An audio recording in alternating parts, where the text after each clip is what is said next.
So we actually went through several popular superheroes, of course, and most of my students are aware of them, and the other ones that they weren't aware of, they're quite intrigued. And to keep them fascinated by the concept of superheroes, I wanted to teach them about popular black superheroes. Here are a few.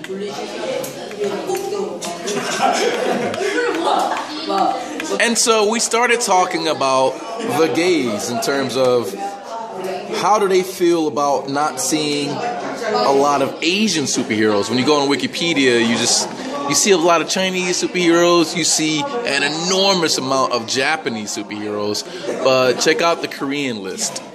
It's pretty small. So we've decided to create a superhero team,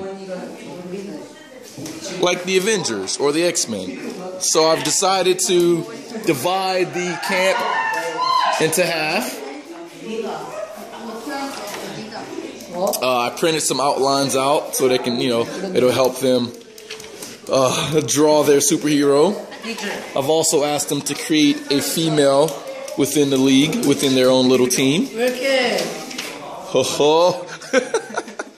And let's check out the back room.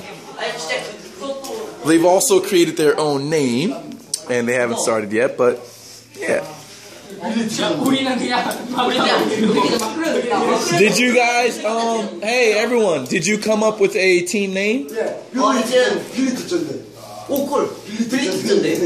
is it? Is it Korean name or English name? Korean name? So how do you say it? Billy Agent, yes. Billy Agent. Yes.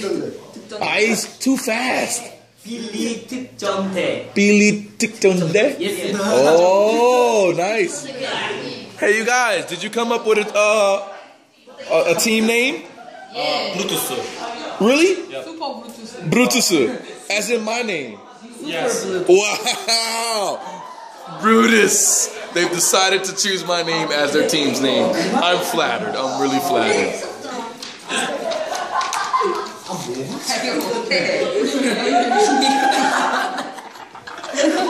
Oh.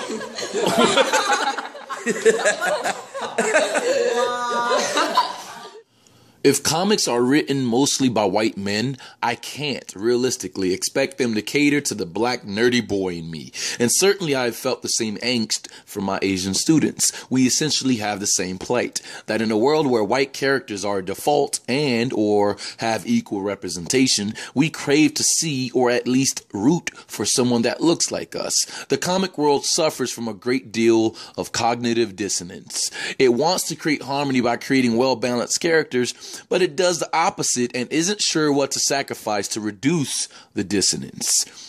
And it's not because Asian and black roles aren't marketable to audiences. If that's the case, why is it then easy for white films to play in Asia without any issues of whites being marketable to Asian audiences?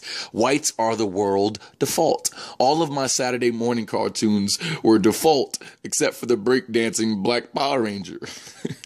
And perhaps black and Asian writers share some blame in this too, because black and Asian cultures haven't really made a culture out of making comic stories that hit mainstream audiences. We've done so in other forms of literature, just not in comics. So it's unfair to force a white artist or writer to be more inclusive in his art. That's not our job. So this isn't some anti-white rant. It's just a bleeding scream from the elephant in the room. But since visual media and cinema has powers that reach beyond the art realm and into our daily lives, something this small is actually really big.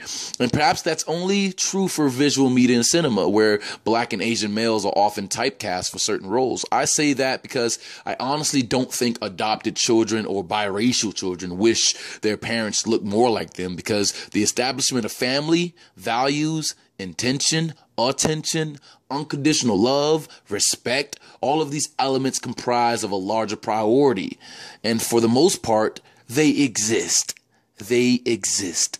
And it's tangible. So unconsciously, we want to identify with someone that looks like us. We still enjoy all of the major films and don't think about it. We just want a part of it. It was actually quite easy to do this with these group of boys because our conversations were already racialized. They would literally ask me questions about black and white relations in America because for some of them, they still can't fully view me as American. I was more African in Asia than I had ever been in my entire life, except for my trips to Haiti, of course.